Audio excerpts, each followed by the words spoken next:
Hello friends, welcome back to Pre-Medico. Myself Dr. अनंत राज मौर्य। तो बच्चों आज हम अपनी इस वीडियो लेक्चर में मॉलिक्यूलर बेसिस ऑफ इनहेरिटेंस के question number 31 to onward discuss करेंगे।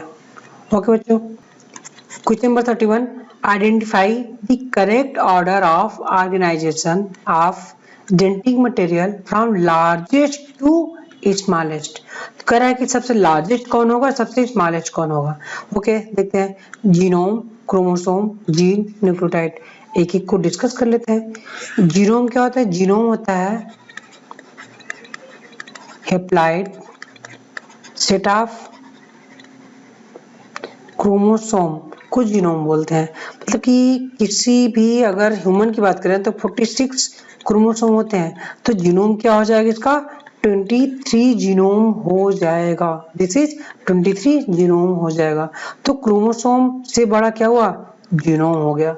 ओके, तो कोई अगर सेल आ जाती है, सेल रहेगी, मान लीजिए सेल के अंदर न्यूक्लियस, न्यूक्लियस के अंदर क्या? क्रोमैटिन मटेरियल कंडेंस होकर के क्रोमोसोम बनाएंगे। क्रोमोसोम किसका बना होगा? क्रोमैटिन का फॉर्मेशन होता है। तो क्रोमैटिन का स्मॉलेस्ट यूनिट क्या हो जाएगी? जीन हो जाएगी। जीन किसका बना होगा? डीएनए के छोटे छोटे पार्ट का बना होगा। तो फाइनली क्या होता है? सबसे स्मॉलेस्ट डीएनए किसका बना होगा? न्यूक्लियोटाइड का बना होगा डीएनए। ओके, तो सबसे छोटा क्या हो गया? न्यूक्लियोटाइड। स्मॉलेस्ट न्यूक्लियोटाइड किसका बनता है? ये diverse sugar, phosphate and nitrogen bases, means sugar base plus phosphate, ये तीन का शुगर, ये न्यूक्लियोटाइड बनता है। तीन चीजों का शुगर, बेस, फास्फेट का न्यूक्लियोटाइड बनेगा। ओके, सबसे स्मॉलेस्ट यूनिट तो शुगर या बेस, ये सब चीज जाएंगी, प्लस उससे बड़ी ये न्यूक्लियोटाइड है, तो इसमें न्यूक्लियोटाइड दिया तो स्मॉलेस्ट न्यूक्लियोटाइड हो जाएगी। उससे बड़ी जीन हो जाएगी, उससे बड़ी क्रोमोसोम हो जाएगी। क्रोमोसोम 46 ह्यूमन में होते हैं, इसका 23 हेप्लॉइड सेट क्या कहलाता है? हेप्लॉइड सेट को जीनोम बोलते हैं। तो जीनोम हो जाएगा, जीनोम से बड़ा न्यूक्लियस हो जाएगा, फाइनली फिर सेल हो जाएगी। तो सबसे बड़ा क्या है हमारे क्वेश्चन में? जीनोम सबसे बड़ा है, देन क्रोमोसोम है, देन जीन है, देन न्यूक्लियोटाइड है। तो ऑप्शन क्या हो जाएगा? जीनोम के बाद chromosome, then gene, then nucleotide. Yes, option A is the correct हो जाएगा। ओके, ऑप्शन ए करेक्ट हो जाएगा। अदर में क्रोमोसोम के बाद जीनोम, ये रॉन्ग हो जाएगा। क्रोमोसोम जीन, जीनोम, ये रॉन्ग हो जाएगा। जीनोम क्या सही है, क्रोमोसोम ये सही है, उसके बाद न्यूक्लियोटाइड तब जीन, ये यहाँ पर रॉन्ग हो जाएगा। Okay, so answer this question is first genome, chromosome, gene, nucleotide हो जाएगा। न्यूक्लियोटाइड स्मॉलेस्ट हो जाएगा, जीनोम लार्जेस्ट हो जाएगा इसमें। Okay, next question number 32, satellite DNA is important because it satellite DNA किस में यूज होता है? ये डीएनए फिंगरप्रिंटिंग में यूज होता है। क्यों? क्योंकि सैटेलाइट डीएनए में पॉलीमॉर्फिज्म या मल्टीपल ढेर सारा वेरिएशन होता है, ढेर सारे इसमें म्यूटेशनल चेंजेस होते हैं, जो क्या होता है? ढेर सारा वेरिएशन काज करता है, इसीलिए डीएनए पॉलीमॉर्फिज्म बोलते हैं इसको सैटेलाइट डीएनए में।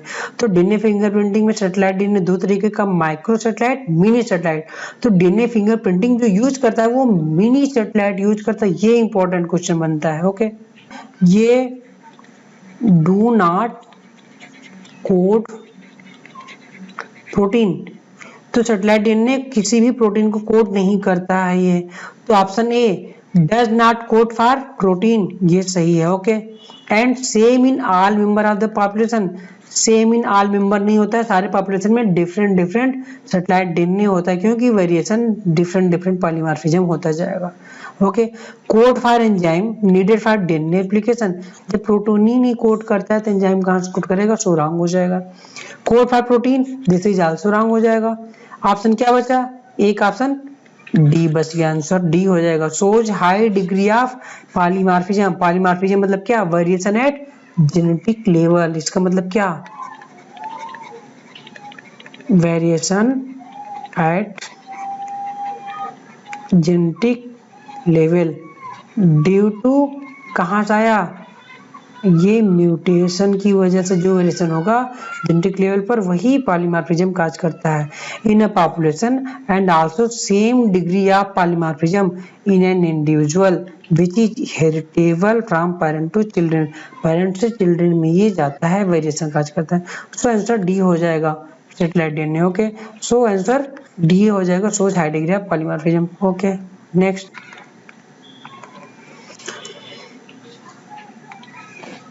gene regulation governing lactose operan या lac operan of E. coli involve the lac gene product is lac I gene का प्रोडक्ट कर रहा है।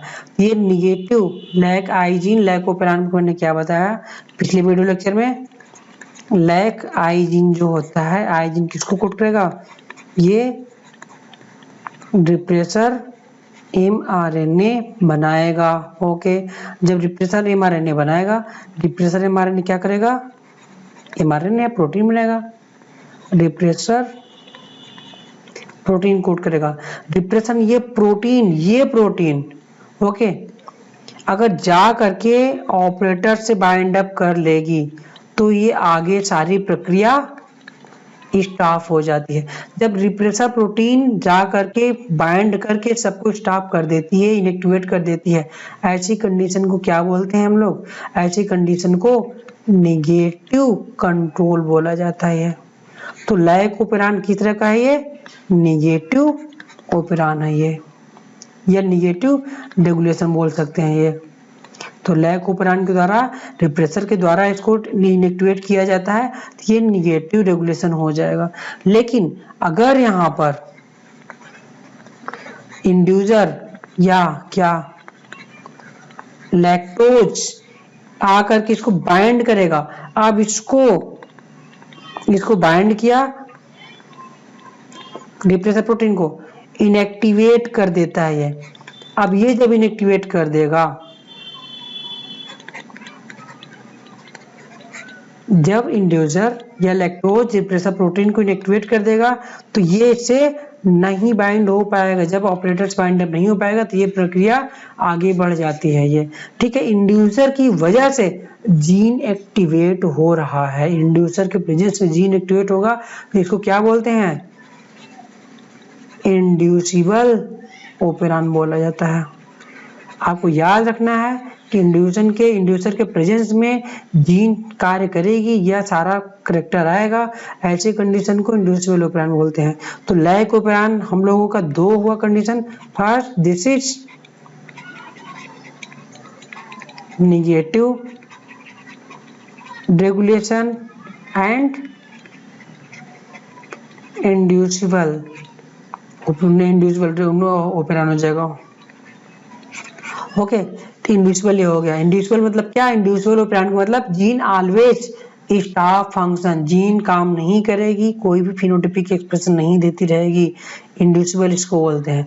लेकिन कोई जीन, जब किसी इंड्यूसिबल प्रेजेंस में जीन एक्टिव तभी होगी जब कोई इंड्यूसिबल उसको इंड्यूस करेगा, तभी एक्टिव होगी जीन, इसको क्या बोलते हैं, इंड्यूसिबल ओपेरान बोला जाता है। ओके, हम लोग ऑप्शन देखते हैं इस क्वेश्चन का। Option A negative and repressible because repressor protein bind to transcription. Negative तो होता है ये, ठीक है, ये निगेटिव होता है क्योंकि रिप्रेसर जाकर के उसको इनएक्टिवेट कर देती है जीन को, तो इसलिए निगेटिव हो गया। बट रिप्रेसिबल नहीं होता, ये इंड्यूसिबल होता है ये, क्योंकि ऑलवेज क्लोज रहता है।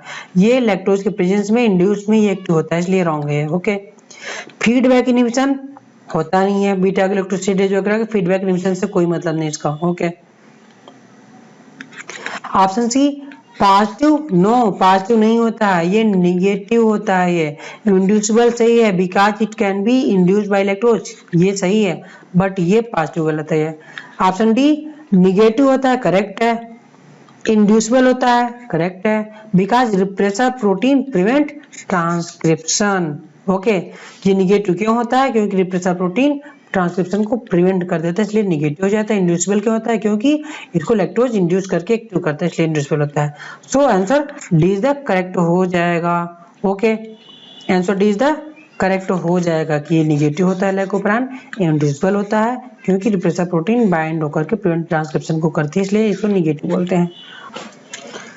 Question number 34, in sea urchin DNA which is the double stranded, okay 17% bases were shown to be cytosine, करा साइटोसिन कितना है 17% है, percentage of the other 3 bases expected to be present in this DNA, तो sea urchin में double stranded DNA पाया जाता है, 17% cytosine है, तो करा है कि अदर मीन्स क्या ग्वानिन, थायमिन एंड एटनिन की वैल्यू पूछ रहा है कितना कितना परसेंटेज होगा। तो इसका इनडायरेक्टली कहने का मतलब क्या है कि आपको चारग्राफ रूल्स आता है कि नहीं आता है। चारग्राफ रूल क्या कहता है, purine is equal to pyrimidine is equal to क्या हो जाएगा, adenine plus guanine is equal to cytosine plus thymine, इन दोनों का योग क्या होगा, दोनों बराबर बराबर होंगे, इसका कहने का मतलब ये है। ओके, बट साइटोसिन हम लोग क्वेश्चन पर आते हैं, क्वेश्चन कह रहा है साइटोसिन 17 है, तो साइटोसिन पेयरिंग किसके साथ होती है, साइटोसिन ग्वानिन के साथ पेयरिंग होती है ट्रिपल बॉन्डेज के साथ, तो जितना साइटोसिन होगा उतना ग्वानिन होगा, साइटोसिन 17 तो ग्वानिन 17 हो जाएगा। ओके, तो ग्वानिन 17 हो जाएगा, तो साइटोसिन ग्वानिन ये दोनों 17 कितने हो जाएंगे, ये दोनों 34 हो जाएंगे। ओके, तो 100% में से 34 साइटोसिन ग्वानिन हो गए, तो कितना बचता है 66% बचता है। 66% क्या होंगे, एटनिन प्लस थायमिन हो जाएंगे, दोनों बराबर बराबर अमाउंट में होंगे। ओके, तो क्या हो जाएंगे, तो एटनिन क्या होगा 33, थायमिन ये भी 33 हो जाएगा। ओके, तो टोटल अगर काउंट करें 33 ये, ठीक है 17 ये 50, साइटोसिन 17 और थायमिन 33 50, तो 50-50 दोनों बराबर हो जाएंगे, तो थायमिन 33 हो जाएगा, एटनिन 33 हो जाएगा, ग्वानिन 17 हो जाएगा। तो ऑप्शन ग्वानिन 17, एटनिन 33 एंड थायमिन 33 हो जाएगा, इसका आंसर ऐसे इसका कैलकुलेट किया जाएगा। ओके, तो आंसर ए हो जाएगा। Next question, which of the following is wrongly match, कौन सा रॉन्गली मैच है ये, transcription writing information from DNA to tRNA, no T नहीं एमआरएनए होता है, ट्रांसक्रिप्शन में इंफॉर्मेशन डीएनए से एमआरएनए जाता है, इसलिए ये रॉन्ग हो जाएगा। ओके, पहला ऑप्शन ही रॉन्ग हो गया। Translation using information in mRNA to make protein, yes correct है। Depressor protein bind to operator to stop synthesis, repressor protein किससे, ऑपरेटर से बाइंड होता है, और क्या होता है स्ट्रक्चरल जीन क्या होगा, इनएक्टिवेट हो जाएगा और एंजाइम सिंथेसिस स्टॉप हो जाएगी। सो this is also true. Next, operon में क्या होगा, structural gene ZYA, operator gene and promoter gene and regulatory gene भी होती है, आई जीन भी होती है, मीन्स यहाँ पर आई नहीं दिया है बट अदर दिए हुए हैं, इसलिए ये करेक्ट है।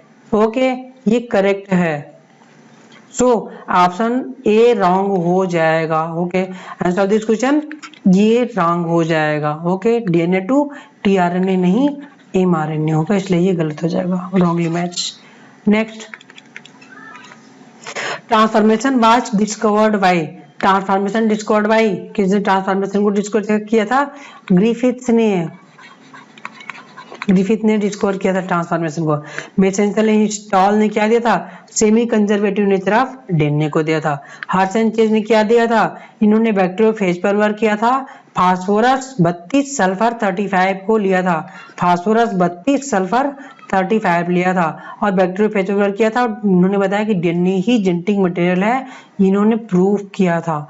ग्रिफिथ ने ट्रांसफॉर्मेशन को बताया था, वाटसन एंड क्रिक ने double helix model of DNA दिया था। Okay, next, select the correct option, direction of RNA synthesis क्या होगा, ऑलवेज चाहे आरएनए सिंथेसिस हो चाहे DNA synthesis, always 5' to 3' direction होगा, ऑलवेज 5' to 3', तो जिसमें 5' 3' हो ये हो सकता है, ये नहीं हो सकता, ये हो सकता है बट ये नहीं हो सकता है। ओके, अगर आप देखते हैं DNA direction of reading of template DNA. Okay, जब 5' to 3' डायरेक्शन सिंथेसिस होगी तो टेम्पलेट क्या होगा, 3' to 5' होगी। तो किस में है, ये रही 3' to 5'। Yes, option is the correct, ये करेक्ट हो जाएगा। सी ऑप्शन हो सकता था, सी ऑप्शन 5 to 3', ये रॉन्ग हो जाएगा। ये तो करेक्ट है बट ये रॉन्ग हो जाएगा, सो सी भी रॉन्ग हो जाएगा। So answer of this question is a हो जाएगा। RNA 5 to 3' and template 3 to 5' हो जाएगा। Okay, next, which of the following statement is not true, underline करो, of two gene that show 50% recombination, 50% recombination कर रहा है तो क्या होगा, the gene shows inadequate assortment। Option A, the gene show independent assortment। Yes, independent assortment show करेगा, ठीक है, 50 इंडिपेंडेंट assortment शो करेगा तभी रिकॉम्बिनेशन इसका होगा। the gene are present on same chromosome, they undergo more than 1 crossover. ये 50% recombination की बात कर रहा है, 50% रिकॉम्बिनेशन मतलब 50% रिकॉम्बिनेशन की बात कर रहा है, तो 50% रिकॉम्बिनेशन हुआ इसमें ज्यादा तो लिंकेज कम हो जाएगा। रिकॉम्बिनेशन ज्यादा बनेगा तो लिंकेज बिल्कुल नहीं होगा। 50% रिकॉम्बिनेशन हुआ मींस मोर रिकॉम्बिनेशन होगा, मोर क्रॉसओवर होगा, मोर क्रॉसओवर होगा। Gene are present on same chromosome, undergo more than 1 recombination होगा एंड प्रत्येक म्यूटेशन में ज्यादा क्रॉसिंग ओवर होगी, रिकॉम्बिनेशन होता जाएगा। ये भी करेक्ट है। जीन में भी different chromosome, gene different chromosome पर भी हो सकते हैं ये, लेकिन gene are tightly linked no. 50% recombination होने की वजह से जीन कभी टाइटली लिंक नहीं होगा, क्योंकि टाइटली लिंक मतलब क्या होता है कि क्या लिंकेज 100% हो जाएगा एंड रिकॉम्बिनेंट 0% हो जाएगा। बट यहाँ रिकॉम्बिनेशन क्या है, 50% है। ये डिस्टेंस के इनवर्सली प्रोपोर्शनल लिंकेज क्या होगा, डिस्टेंस के इनवर्सली प्रोपोर्शनल हो जाएगा।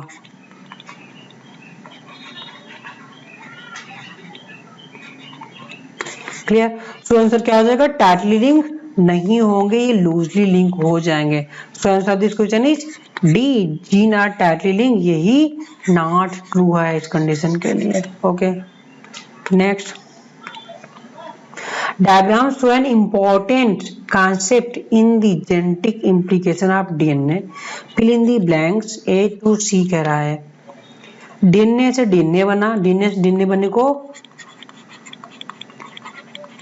रेप्लिकेशन बोलते हैं, DNA से mRNA बनने को क्या बोलते हैं, ट्रांसक्रिप्शन बोलते हैं। mRNA से प्रोटीन बोल होने को ट्रांसलेशन बोला जाता है। इस कंडीशन को बोलते हैं central dogma of molecular biology. किसने दिया था, ये क्रिक ने दिया था। DNA to DNA, DNA to mRNA, then protein, ये central dogma of molecular biology बोलते हैं। इसको क्रिक ने दिया था, वेरी इंपॉर्टेंट। मैच करा लेते हैं, ए ट्रांसक्रिप्शन है, बी ट्रांसलेशन है, सी क्रिक है। Yes, option A is the correct हो जाएगा। ए ट्रांसलेशन नहीं होगा, बी एक्सटेंशन नहीं होगा, ए ट्रांसक्रिप्शन सही है, बी रिप्लिकेशन नहीं है, रिप्लिकेशन यहाँ पर है। Okay, C James Watson no, no. So answer of this question is क्या होगा, ए ट्रांसक्रिप्शन, ट्रांसलेशन, क्रिक। अब यहाँ जो मैंने यहाँ पर आप लोगों के लिए डायग्राम बनाया हुआ है, डीएनए टू डीएनए रिप्लिकेशन बोलते हैं। ओके, डीएनए से डीएनए का बनना रिप्लिकेशन हो जाता है। एंजाइम कौन होगा, डीएनए डिपेंडेंट डीएनए पॉलीमरेज। याद रखना, डीएनए पर डिपेंड होकर के डीएनए पॉलीमरेज है। Okay, clear. डीएनए से एमआरएनए का बनना, टीआरएनए नहीं, एमआरएनए का बनना। डीएनए से टीआरएनए जब बनेगा तो ट्रांसक्रिप्शन बोलते हैं। एंजाइम क्या होगा, enzyme DNA dependent RNA polymerase, DNA dependent RNA polymerase enzyme हो जाएगा। एमआरएनए टू प्रोटीन बनना ट्रांसलेशन हो जाता है, इसको क्रिक ने खोजा था। Okay, central dogma of molecular biology बोला जाता है इसको। Okay, next, which enzyme will be produced in the cell if there is a nonsense mutation in the LAC-Y gene। nonsense mutation, तो mutation total 3 type of mutation होते हैं।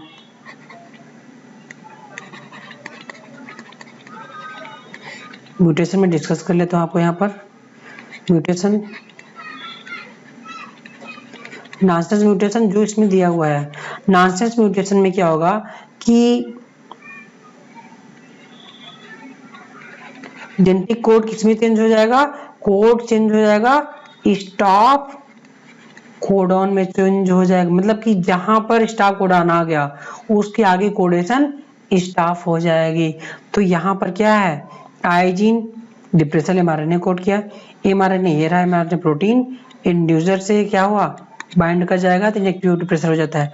But यहाँ पर क्या कह रहा है कि जब ये बाइंड कर गया तो ये जीन एक्टिव हो गई, ये जीन एक्टिव हो जाएगी, जेड वाई ये तीनों जीन क्या बनाएगी, जब रिप्रेसर ऑपरेटर्स बाइंड नहीं होगा तो जेड वाई ये जो स्ट्रक्चरल जीन है वो एक्टिव हो जाएंगी, क्या बनाएगी, लैक एमआरएनए बनाएंगी। जब लैक एमआरएनए बनाएंगी तो जेड जीन क्या कोड करता है, beta galactosidase, Y gene permease, A trans acetylase को कोड करेगा। ओके, बीटा गैलेक्टोसिडेज ब्रेक करेगा इलेक्ट्रोज को, परमिएज परमेबिलिटी इलेक्ट्रोज की सेल के लिए बढ़ा देगा, ट्रांस एसिटाइलेज ये स्टील ग्रुप को ट्रांसफर करेगा बीटा गैलेक्टोसिडेज को। ओके, क्वेश्चन कह रहा है कि वाई जीन, ये रहा वाई जीन, यहां पर क्या हो गया, नॉनसेंस म्यूटेशन हो गया। मींस क्या, वाई जीन चेंज हो गया, स्टॉप कोडॉन में चेंज हो गया।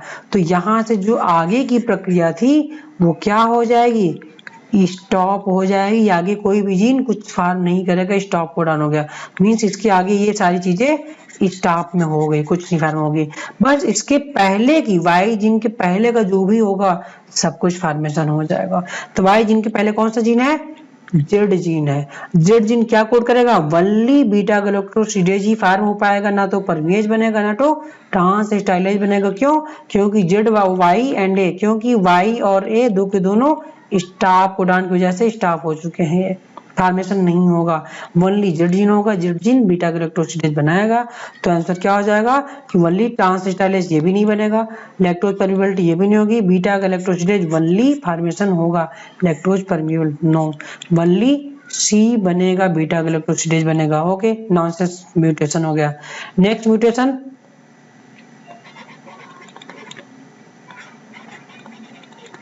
मिससेंस म्यूटेशन। ओके, मिससेंस म्यूटेशन में क्या होगा कि जो जेनेटिक कोड होता है जिसे GAG गैग या इसको पॉइंट, मिससेंस को क्या बोलते हैं, पॉइंट म्यूटेशन बोला जाता है। GAG किसमें चेंज हुआ, GUG मींस ए कोडॉन जो ए था वो यू में चेंज हो गया, पॉइंट म्यूटेशन हुआ, ए से यू में चेंज हो गया, केवल एक चेंज हुआ। मिससेंस ये किसको कोड करता था, गैग किसको कोड करता था, ये ग्लूटामिक एसिड को, गूग किसको कोड करता है, वैलिन में कोड करता है। जब वैलिन कोड करेगा तो फिनोटाइपिक चेंज हो जाएगा। ये मिससेंस में क्या होगा, अमीनो एसिड चेंज हो जाएगा, एक अमीनो एसिड दूसरे अमीनो एसिड में चेंज हो जाएगा कोडॉन के चेंज होने की वजह से, इसे मिससेंस म्यूटेशन बोलते हैं। ओके, गैग टू गूग इसका एग्जांपल हो जाएगा, इसमें अमीनो एसिड चेंज हो जाएगा। लेकिन एक होता है साइलेंट म्यूटेशन। साइलेंट म्यूटेशन में जो चेंजिंग होगी कि कोई भी अगर चेंज हो जाएगा, जैसे AAA है, ये किसी में भी चेंज हो जाएगा, A में चेंज हो गया। ओके, हम मान रहे हैं, ओके हमने माना कि AAA में एक A C में चेंज हो गया। ये अगर लाइसिन को कोड करेगा तो ये अब भी लाइसिन को अब भी, ये चेंज होने के बाद भी लाइसिन को अब भी कोड करता रहेगा। जो चेंज होने के बाद भी सेम अमीनो एसिड को ही कोड करेगा, और से म्यूटेशन को साइलेंट म्यूटेशन बोलते हैं, क्योंकि म्यूटेशन हो गया बट कोई फिनोटाइपिकली अपीयरेंस नहीं आएगा, ऐसी कंडीशन को साइलेंट बोला जाता है। मतलब कि म्यूटेशन होने के बाद भी पहले और बाद में दोनों अमीनो एसिड अभी भी सेम ही रहेंगे तो साइलेंट म्यूटेशन हो जाएगा। Clear, okay. डीएनए से डीएनए बना, फिर डीएनए से एमआरएनए बना, सी, एमआरएनए से प्रोटीन बना, बी, प्रोटीन से प्रपोज किसने किया, ये है। अभी जस्ट इसके पहले हमने क्वेश्चन किया था इसको, डीएनए टू डीएनए रिप्लिकेशन, ये रहा डीएनए से DNA replication, DNA dependent DNA polymerase, DNA से RNA transcription, DNA dependent RNA polymerase, यहाँ हो जाएगी ट्रांसक्रिप्शन है, और एमआरएनए से प्रोटीन ट्रांसलेशन हो जाएगा, क्रिक ने दिया था। तो option figure give an important concept in the genetic implication of DNA, fill the blanks A B C. A ये रहा मारिक विल्किंसन, नो फ्रैंकलिन ने दिया था, सो रॉन्ग हो जाएगा। बी ट्रांसक्रिप्शन नहीं, ट्रांसलेशन है। सी ट्रांसक्रिप्शन है, ये रॉन्ग हो जाएगा। ए जेम्स वाटसन है, वाटसन नहीं थे, ये करेक्ट है, okay. And B replication, no translation है ये। सी एक्सटेंशन, नो। ए चारगाफ है क्या, चारगाफ भी नहीं है। बी ट्रांसलेशन, ट्रांसलेशन तो सही है। सी रिप्लिकेशन, ये रॉन्ग है। ऑप्शन डी में क्या है कि ए फ्रांसिस क्रिक है, यस करेक्ट है, फ्रांसिस क्रिक। बी ट्रांसलेशन है, ये भी करेक्ट है। सी ट्रांसक्रिप्शन, ओके करेक्ट है। So answer D is the correct हो जाएगा, आंसर डी करेक्ट हो जाएगा, Francis Crick, translation transcription, okay. Next question कहीं ना कहीं रिपीट हो रहा है, रिपीट होगा, हमेशा रिपीट होता है, कुछ क्वेश्चन हमेशा रिपीट होते रहेंगे। 10 से 15 क्वेश्चन जो कि थोड़ा टफ आएंगे, बाकी 70 क्वेश्चन नॉर्मल आते हैं एकदम सिंपल वे में।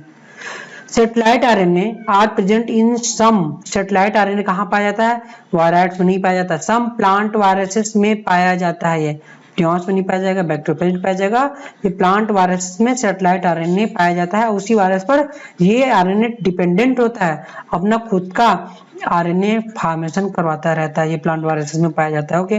सेटेलाइट आरएनए प्लांट वायरसेस में पाया जाएगा, okay. Next, which of the following is not a property of genetic code, genetic code की प्रॉपर्टी बहुत इंपॉर्टेंट है, क्या क्या प्रॉपर्टी आती है।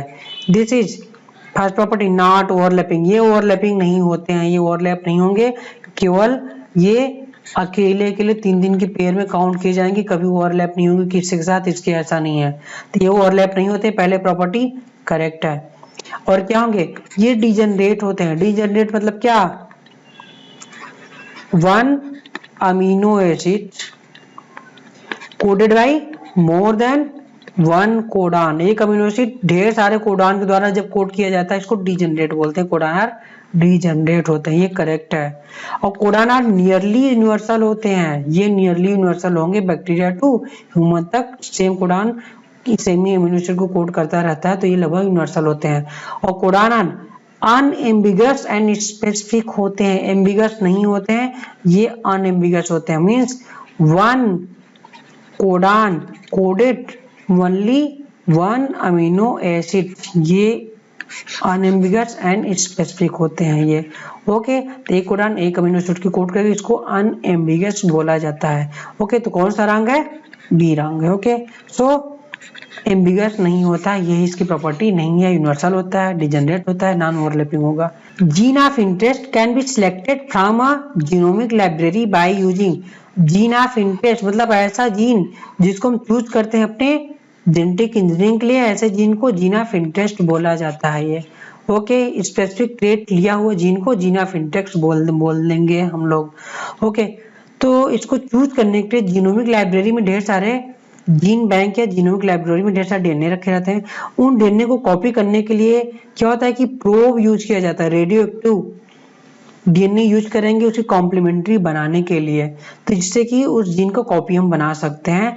ऐसी कंडीशन के द्वारा क्या बोलते हैं इसको, जेनेटिक या डीएनए प्रोब के द्वारा हम यूज कर सकते हैं, जीन ऑफ इंटरेस्ट को सिलेक्ट कर सकते हैं। क्लोनिंग वेक्टर नहीं, जीन टारगेट नहीं, डिस्ट्रक्शन एंजाइम नहीं, जेनेटिक प्रोब या डीएनए प्रोब के द्वारा जिसमें रेडियोएक्टिव मॉलिक्यूल्स होते हैं, वो क्या होते हैं कि उसका कॉम्प्लीमेंट्री जीन का फॉर्मेशन कर लेता है ये। तो डीएनए प्रोब के द्वारा हम जीन ऑफ इंटरेस्ट को जीनोमिक लाइब्रेरी से चूज कर सकते हैं ये, okay. Next question, an inducible operon, inducible operon means क्या है कि इंड्यूसर जब ओपेरान को एक्टिव करता है, ये इंड्यूसर के प्रेजेंस में होता है, इसको इंड्यूसिबल ओपेरान बोलते हैं, जैसे कि lac operon. The genes are individual operand मैंने बता चुका हूं कि यूजुअली एक्सप्रेस नहीं होते हैं, स्टॉप पड़े रहते हैं ये, ठीक है। रिप्रेसर की वजह से, नेगेटिव ऑपरेंड की वजह से ये अपने आप को एक्सप्रेस नहीं करते हैं जब तक कि इनको सिंगल टर्न, कोई सिंगल चीज इनको एक्टिव ना कर दे, तब तक ये इंडिविजुअल ऑपरेंड स्टॉप पड़े रहते हैं, एक्सप्रेस नहीं करते हैं। इसको इंडिविजुअल ऑपरेंड बोला जाता है ये, ठीक, क्योंकि सिंगल इंडिविजुअल इसको एक्टिव करता है, इसलिए इंडिविजुअल ऑपरेंड बोलते हैं। और रिप्रेसर की वजह से ये इनएक्टिव रहते हैं ये, इसलिए नेगेटिव ऑपरेंड हो जाता है ये। ओके, तो आंसर ए करेक्ट हो जाएगा। यूजुअली एक्सप्रेस नहीं होते हैं जब तक कि कुछ सिंगल टर्न इनका ऑन ना कर दे, कोई इंडिविजुअल ऑन ना कर दे, तब तक ये क्या होंगे कि ये एक्सप्रेस नहीं करेंगे। Clear. Option B, usually expressed unless a single turn them off. ये क्या होता है, ये रिप्रेसिबल ऑपरेंड हो जाता है। ये इंडिविजुअल था, ये रिप्रेसिबल ऑपरेंड हो जाता है। ये कंटिन्यू एक्टिव रहेगा जब तक कि कोई इसको रोके ना, तब तक ही एक्टिव रहेगा, इसको रिप्रेसिबल ऑपरेंड बोला जाता है। ओके, नेवर एक्सप्रेस्ड, एक्सप्रेस करता है ये, इंडिविजुअल ऑपरेंड एक्सप्रेस करता है, इसलिए रॉन्ग है, नेवर नहीं होता है, एक्सप्रेस करता है ये। ऑलवेज एक्सप्रेसर, ऑलवेज नहीं होता है ये, नेवर नहीं होता है ये हमेशा बंद रहेगा, कुछ समय के लिए एक्टिव हो जाता है। So answer of this question is a हो जाएगा, not express unless a single turn them on. ऐसी कंडीशन को इंडिविजुअल ऑपरेंड बोलते हैं जो हमेशा ऑफ रहता है, कुछ समय के लिए एक्टिव होता है। Okay, next question, one of the most frequently used technique in DNA fingerprinting is। तो कह रहा है कि कौन सा मोस्ट फ्रिक्वेंटली यूज किया जाता है ये डीएनए फिंगरप्रिंटिंग में। Option A, variable number of tandem repeat. Yes, DNA fingerprinting में इंसर्टेड होगा कि वीएनटीआर यूज किया जाता है, प्रोब की तरीके से यूज किया जाएगा। ओके, अदर देखते हैं, अदर क्या है ये डीएनए फिंगरप्रिंटिंग में। तो वीएनटीआर यूज किया जाएगा, variable number of tandem repeat, ऐसा पार्ट जहां पर मोस्ट ऑफ द पार्ट पॉलीमार्फिज्म या क्या होता है वेरिएशन पाया जाता है, इसको वीएनटीआर बोला जाता है। ओके, अब इसमें क्या है, इसका फुल फॉर्म देख लेते हैं। Single strand chain polymorphism. इसका तो क्वेश्चन दे सकता है कि इसका फुल फॉर्म क्या होगा, ये भी पूछ सकता है ये। ओके, चेन या क्या बोलेंगे, चेन या कन्फर्मेशन, दोनों सही है। सिंगल स्ट्रैंड कन्फर्मेशन पॉलीमार्फिज्म या single strand chain पॉलीमार्फिज्म।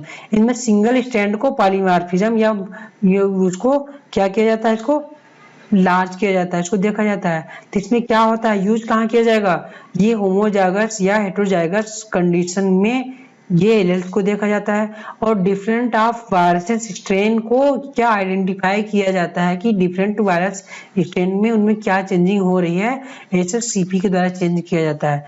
Next scar है। स्कार क्या है, स्कार का फुल फॉर्म सीक्वेंस कैरेक्टराइज्ड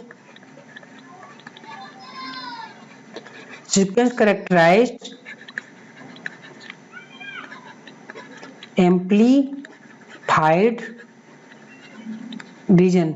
तो सीक्वेंस कैरेक्टराइज्ड एम्प्लीफाइड रीजन ये किसके द्वारा किया जाता है, ये सेगमेंट ऑफ डीएनए होता है। ये सीआरई क्या है, ये सेगमेंट ऑफ डीएनए होता है जो कि पीसीआर के द्वारा आइडेंटिफाई किया जाता है ये। ओके, एएफएलपी का फुल फॉर्म क्या है, यह है एम्प्लीफाइड फ्रेगमेंट लेंथ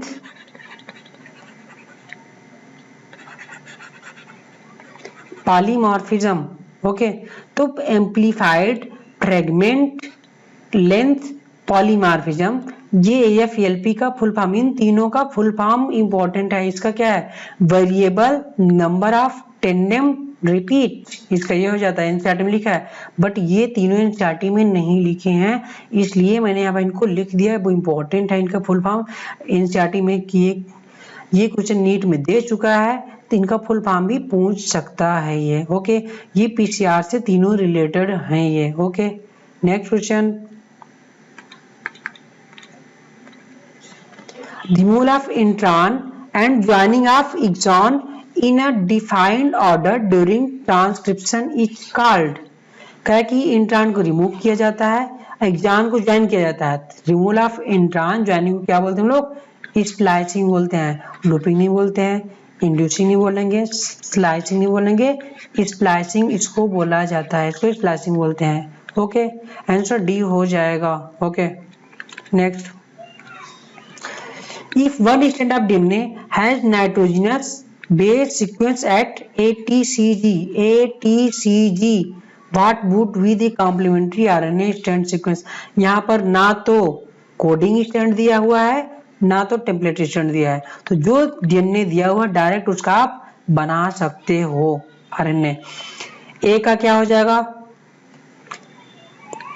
ए का यू हो जाएगा, टी का ए हो जाएगा, सी का जी हो जाएगा, टी का ए हो जाएगा, जी का सी हो जाएगा। अब इसको आप मैच कर सकते हो, ये किसमें है ये आरएनए, ये क्या है? ये एम आरएनए हमने फॉर्मेशन कर दिया। मैचिंग, यू किसमें है? पहला इसमें नहीं है, इसमें नहीं है, इसमें नहीं है, एक में है U A G A C, yes, option B correct हो जाएगा। इसको कॉम्प्लीमेंट्री हमने बना दिया। ओके, तो यू ए जी ए सी हो जाएगा mRNA। Next, ribosomal RNA is actively synthesising rRNA means ribosomal RNA किसमें सिंथेसाइज होता है? न्यूक्लियोलस में। लाइसोसोम नो, क्योंकि आरएनए तो न्यूक्लियस के अंदर है, क्या न्यूक्लियस के अंदर न्यूक्लियोलस है। लाइसोसोम साइटोप्लाज्म है, कोई वो नहीं। यस, न्यूक्लियोलस हो जाएगा सिंथेसिस के लिए। Nucleoplasm no, ribosome no, ribosome protein synthesis होती है। Okay, so answer B nucleolus हो जाएगा आरएनए सिंथेसिस के लिए। ओके, नेक्स्ट क्वेश्चन,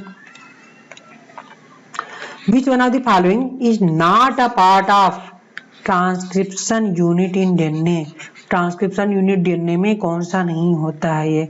ओके, तो ट्रांसक्रिप्शन यूनिट में क्या क्या आता है? सबसे पहले रहता है ये ट्रांसक्रिप्शन, ये डीएनए का पार्ट हो जाता है। तो 5' एंड 3' एंड, 5' एंड पर क्या होगा? Promoter, then structural gene, 3' end पर टर्मिनेटर हो जाता है। ये क्या है? ट्रांसक्रिप्शन यूनिट है ये। तो प्रोमोटर, स्ट्रक्चरल जीन, टर्मिनेटर, आप ऑप्शन में आप देख लो। इंड्यूसर ये कहाँ पाया जाता है? ओपेरान में पाया जाता है। सो इंड्यूसर नहीं होगा, प्रमोटर होगा, स्ट्रक्चरल जीन होगा, टर्मिनेटर हो जाएगा।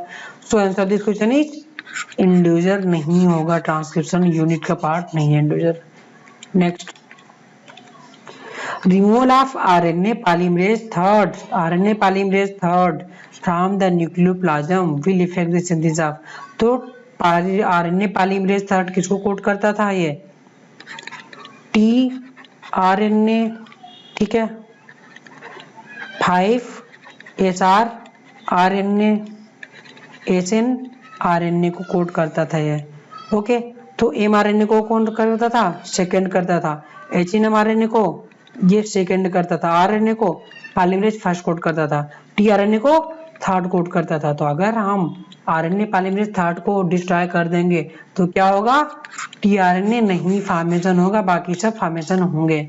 So answer this question is tRNA formation affected हो जाएगा। Okay, which is that for the basis of DNA finger printing का कौन सा बेसिस होता है?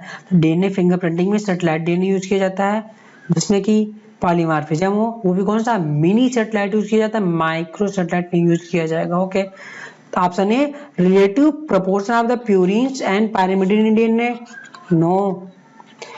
Relative difference in the DNA occurrence in blood, skin and saliva, नहीं, DNA body के प्रत्येक सेल्स में समान पाया जाएगा, इसलिए डिफरेंस नहीं होगा, सो रॉन्ग हो जाएगा। ठीक है, relative amount of DNA in the ridge and groove of the fingerprint, ridge and fingerprint से ये डीएनए यहाँ पर चेंजिंग से कोई मतलब नहीं है। फिंगरप्रिंट से रिज एंड ग्रुप जो फिंगरप्रिंट होता है, रिज एंड ग्रुप से डीएनए फिंगरप्रिंट से कोई मतलब नहीं है। Satellite DNA occurring as highly repeated short DNA segment, yes, DNA क्या किया जाता है फिंगरप्रिंटिंग में? सेटेलाइट डीएनए यूज किया जाता है जो कि क्या पॉलीमॉर्फिज्म शो करता है, हाईली रिपीटेड होता है, बार बार रिपीटेड होगा तो पॉलीमॉर्फिज्म शो करेगा। Okay, so answer of this question is D हो जाएगा। Okay, next, which are the structure cards that give appearance as bead on string, very important, bead on string in the chromosome when viewed under electron microscope। के अंदर bead on string दिखता हो क्या कहलाता है? Gene no, nucleotide no, nucleosome yes, bead on string ये nucleosome कहलाता है, ये बेस पेयर भी नहीं होगा।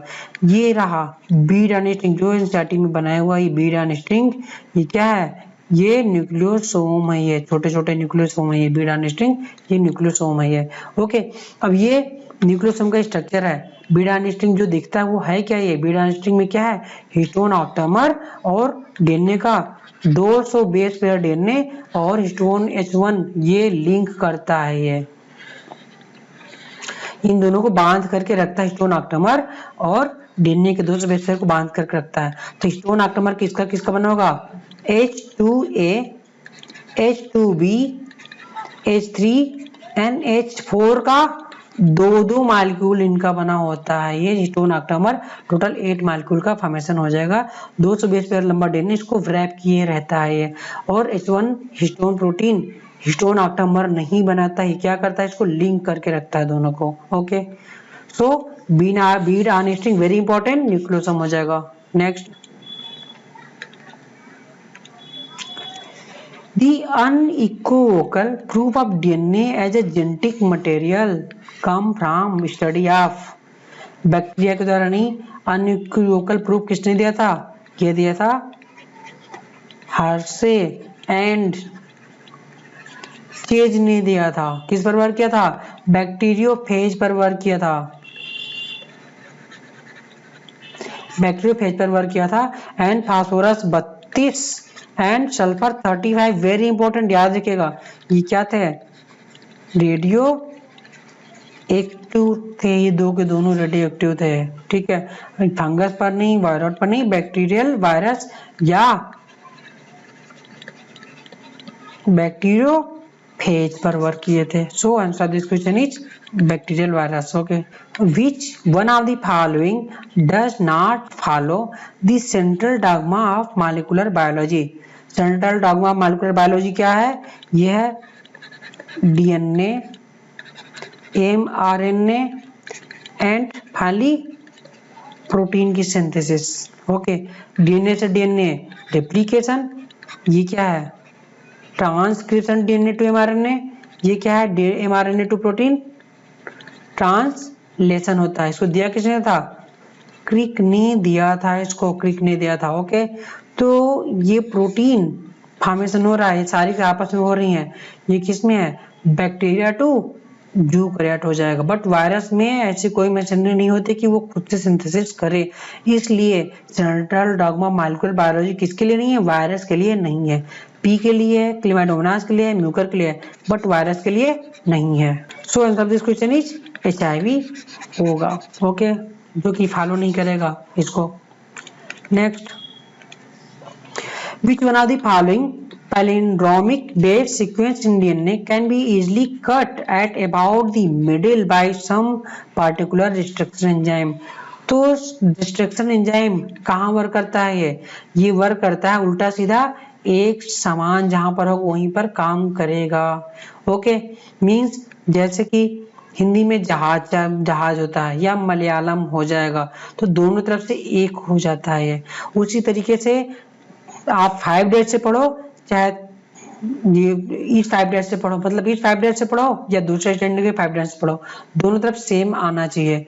तो CG इधर से CG आया, नहीं आया तो ये नहीं होगा, क्योंकि यहाँ पर ये नहीं कट करेगा। वो दोनों तरफ से पढ़ने पर जहां समान होगा वही कट करता है ये। ठीक है, इसको पैलिंड्रोमिक सीक्वेंस बोला जाता है। जब उल्टा सीधा एक समान होता है तो पैलिंड्रोमिक सीक्वेंस बोला जाता है। जैसे कि अब इधर 5 डेज से पढ़ने पर GATA TG, इधर से AT आ गया, रॉन्ग हो गया, ये भी नहीं फॉलो करेगा। अब नेक्स्ट GAA TTC, इधर से पढ़ने पर GAA TTC, यस, आप चाहे इधर से पढ़ो ओके, चाहे आप इधर से पढ़ो चाहे इधर से पढ़ो, दोनों तरफ से सेम आ रहा है ये।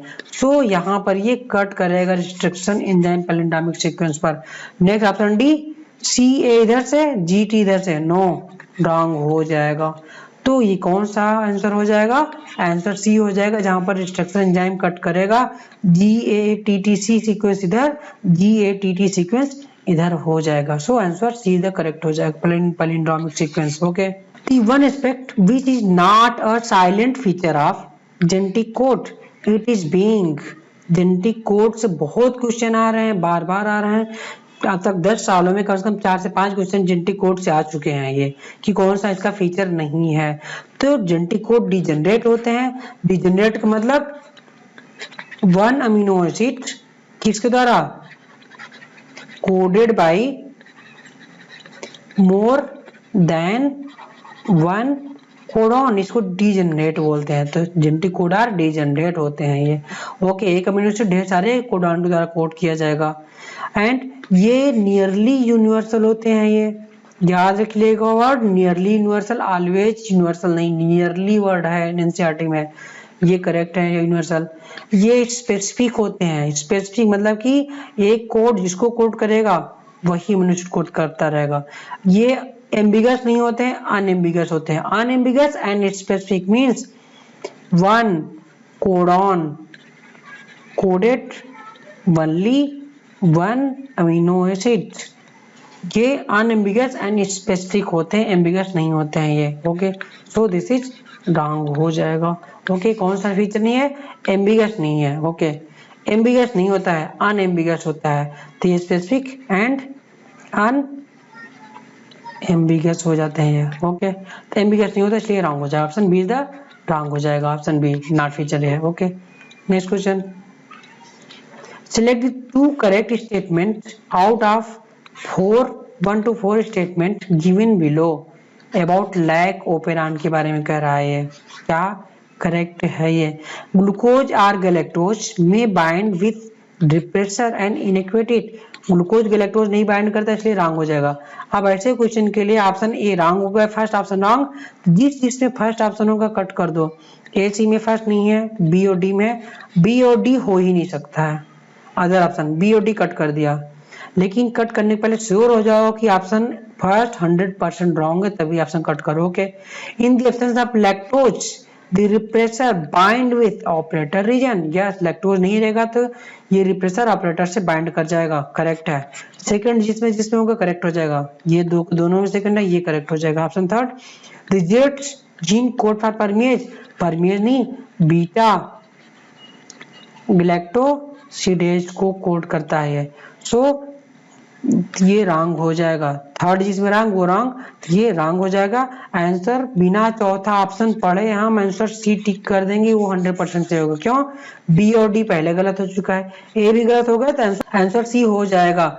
सेकेंड एंड फोर्थ सही हो जाएगा। तो option fourth, this was elucidated by Francis Jacob and Monod, yes, operon model given by Jacob and Monod, yes, correct. तो सेकेंड एंड फोर्थ करेक्ट हो जाएगा, option C second and fourth correct हो जाएगा। So answer ये हो जाएगा, fourth and second correct हो जाएगा, option C. Next question, question number 59, 3-5' phosphodiester linkage inside a polynucleotide chain serve to join one DNA strand with other DNA strand, ये किसके द्वारा होते हैं? ये हाइड्रोजन बॉन्ड के द्वारा होंगे, ये एक स्टैंड दूसरे स्टैंड से। सो दिस इज रॉन्ग हो जाएगा कि फास्फोडाइस्टर लिंकेज से एक स्टैंड दूसरे स्टैंड से नहीं होता है, हाइड्रोजन बॉन्ड से होता है। Okay, option B, one nucleoside with another nucleoside, one nucleoside another nucleoside से ज्वाइन नहीं होता है, सो दिस इज रॉन्ग हो जाएगा। One nucleotide with another nucleotide, yes, this is correct हो जाएगा। फास्फोडाइस्टर लिंकेज एक न्यूक्लियोटाइड से अनदर न्यूक्लियोटाइड को जोड़कर रखता है। One nitrogenous bases with pentose sugar, nitrogenous bases with pentose sugar क्या होता है? एन ग्लाइकोसिडिक बॉन्ड के द्वारा जुड़ता है ये। ओके, एक नाइट्रोज बेस अनदर शुगर से ग्लाइकोसिडिक बॉन्ड के द्वारा जुड़ेगा, एन ग्लाइकोसिडिक बॉन्ड, फास्फोडाइस्टर नहीं। सो आंसर सी हो जाएगा कि one nucleotide with another nucleotide by phosphodiester linkage. Okay, next question, Lycopran consists of 4 regulatory gene only? No. Lycopran मैंने यहाँ डायग्राम बनाया हुआ है। ये क्या है? 1 रेगुलेटरी जीन जो कि डिप्रेसर mRNA को कोड करता है ये, okay. And 3 structural gene, 3 structural gene होते हैं। तो 1 रेगुलेटरी, 3 स्ट्रक्चरल जीन इसमें होते हैं। ZYA स्ट्रक्चरल जीन है। तो 1 regulatory and 3 structural gene, yes, option B is the correct. 2 regulatory, no. 2 structural gene, no. 3 regulatory, no. 3 structural, no. Answer B, 1 regulatory gene and 3 structural gene, okay, ठीक है। तो I gene depressor mRNA code किया, mRNA से depressor protein बनी। अगर ये inducer नहीं है तो क्या होगा? ये जा करके ऑप्टेटर रीजन से बाइंड करेगा और आगे की प्रक्रिया को स्टॉप कर देगा, okay.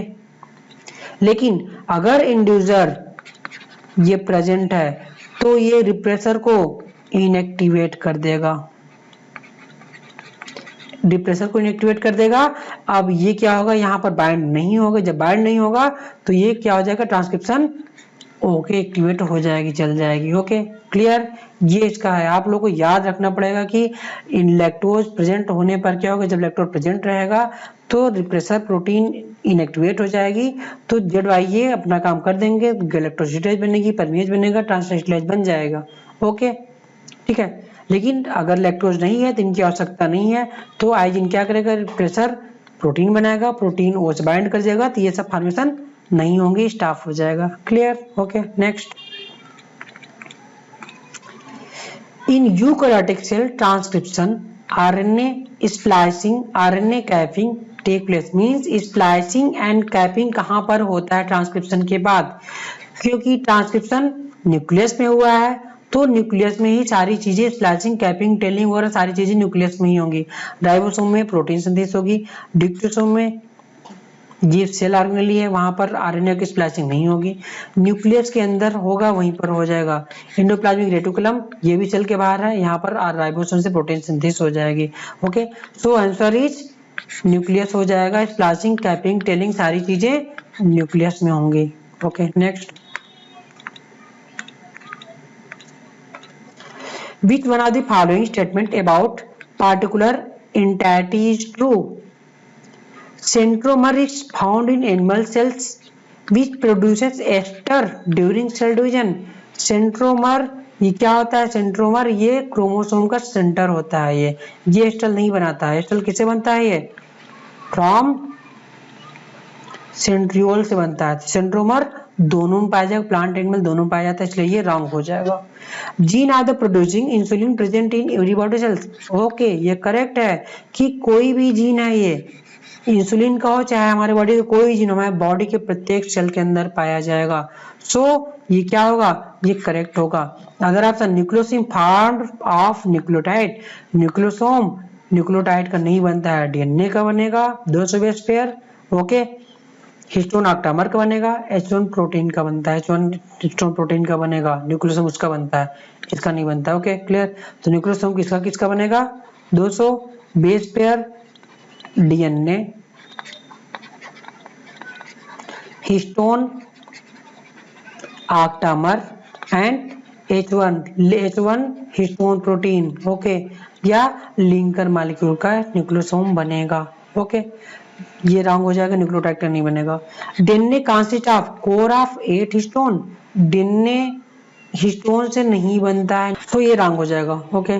So answer this question is B, gene of producing insulin present in every body cells, okay. Next, which experiment cracks the DNA and discovered unequivocally that genetic code was triplet। कह रहा है कि genetic code was triplet किसने prove किया था? Heart and chase ने क्या किया था? इन्होंने unequivocally prove the DNA genetic material prove किया था। इन्होंने क्या बताया था? जेनेटिक मटेरियल इज डीएनए, इन्होंने बताया था। वर्क किस पर किया था? बैक्टीरियोफेज पर वर्क किया था।